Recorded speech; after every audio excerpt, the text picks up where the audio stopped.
आज मेरे सामने जो देश के नौजवान बैठे, उनमें हम देश का भविष्य ढूंढते हैं। मैं देखना चाहता हूं कि हमारे देश के नौजवान देश के बारे में क्या सोचते हैं, क्या चाहते हैं और हमारे देश के बारे में क्या समझ रखते हैं। तब एक बात मैं आपके सामने रखना चाहूंगा। दोस्तों, क्या आपने कभी सोचा है जब संसद पे हमला हुआ, वहां पे हमारे जवान नहीं पहुंचने से हमारे संसद का और हमारे देश का क्या होना था? जब ताज होटल पे हमला हुआ, वहां पे हमारे जवान जल्द से जल्द नहीं पहुंचने से हमारे देश का क्या होना था?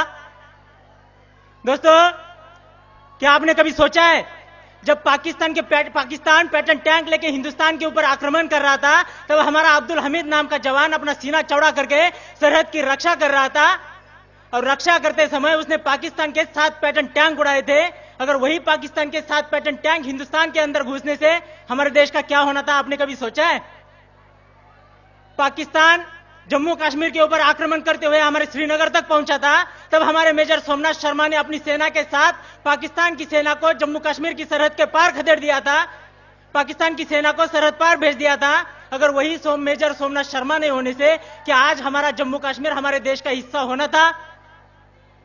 क्या आपने कभी सोचा है जब पाकिस्तान ने करगिल के ऊपर आक्रमण किया था, तब हमारे हजारों जवानों ने बलिदान देके करगिल के ऊपर तिरंगा लहराया था, वही हमारे जवानों ने बलिदान नहीं देने से क्या करगिल हमारे देश का हिस्सा होना था?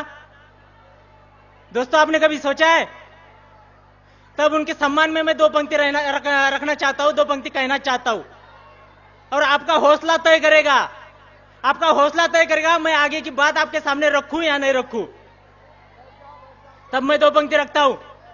जिनके गर्म लहू के छींटे साहस की तहरीक बने, जिनके गर्म लहू के छींटे साहस की तहरीक बने, उनके जीते जी लोकतंत्र के मंदिर की प्राचीर बने, जिनके जीते जी लोकतंत्र के मंदिर की प्राचीर बने।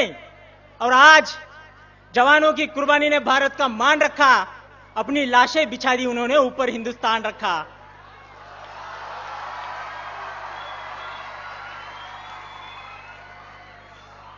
दोस्तों, मैं ये सोचता हूं, मैं ये मानता हूं कि हम बहुत भोले हैं। क्या आप ये सोचते?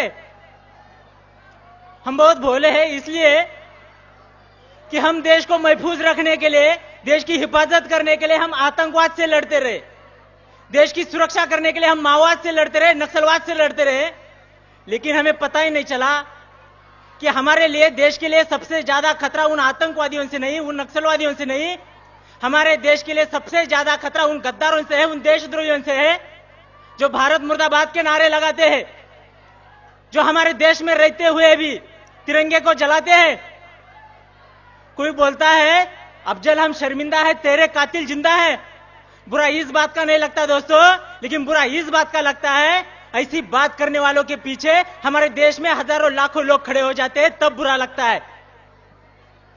मुंबई हमले का मास्टरमाइंड याकूब मेनन को फांसी की सजा सुनाई दी। जब उसे फांसी की सजा सुनाई दी उसमें कोई बुराई नहीं, लेकिन बुरा तब लगता है जब आतंकवादियों के जनाजे में हमारे देश के लाखों लोग जनसैलाब उमड़ पड़ता है, तब बुरा लगता है। दोस्तों, हमारे देश की सरहद की रक्षा के लिए हमारे जवान हर दिन शहीद होते हैं, लेकिन तब हमारे देश के अंदर कहीं आवाज नहीं उठती। लेकिन जब हिंदुस्तान की सेना पाकिस्तान में जाकर सर्जिकल स्ट्राइक करती है, तब वही हमारे देश के हजारों लोग हमारे सेना के पास सर्जिकल स्ट्राइक के सबूत मांगते हैं, तब बुरा लगता है। दोस्तों, संसद हमले का मास्टरमाइंड अफजल गुरु को फांसी की सजा दी जाती है, उसमें कोई बुराई नहीं, कोई दो राय नहीं, लेकिन बुरा तब लगता है जब हमारे देश में उसके लिए शोक मनाया जाता है, जम्मू कश्मीर में उसके लिए बंद पुकारा जाता है और जेएनयू यूनिवर्सिटी में उसके लिए श्रद्धांजलि दी जाती है, तब बुरा लगता है। दोस्तों, और कोई हमें सिखाने की बात करता है कि वंदे मातरम बोलना संविधान में कहां लिखा है, राष्ट्रगान के लिए खड़ा होना संविधान में कहां लिखा है, उनको मैं बताना चाहता हूं संविधान में चड्डी पहनना कहां लिखा है? फिर भी तो आप पहनते हो। कोई बोलता है हम भारत माता की जय नहीं बोलेंगे, मैं उनको चेतावनी देना चाहता हूं, अगर इस देश में रहना होगा भारत माता की जय कहना होगा।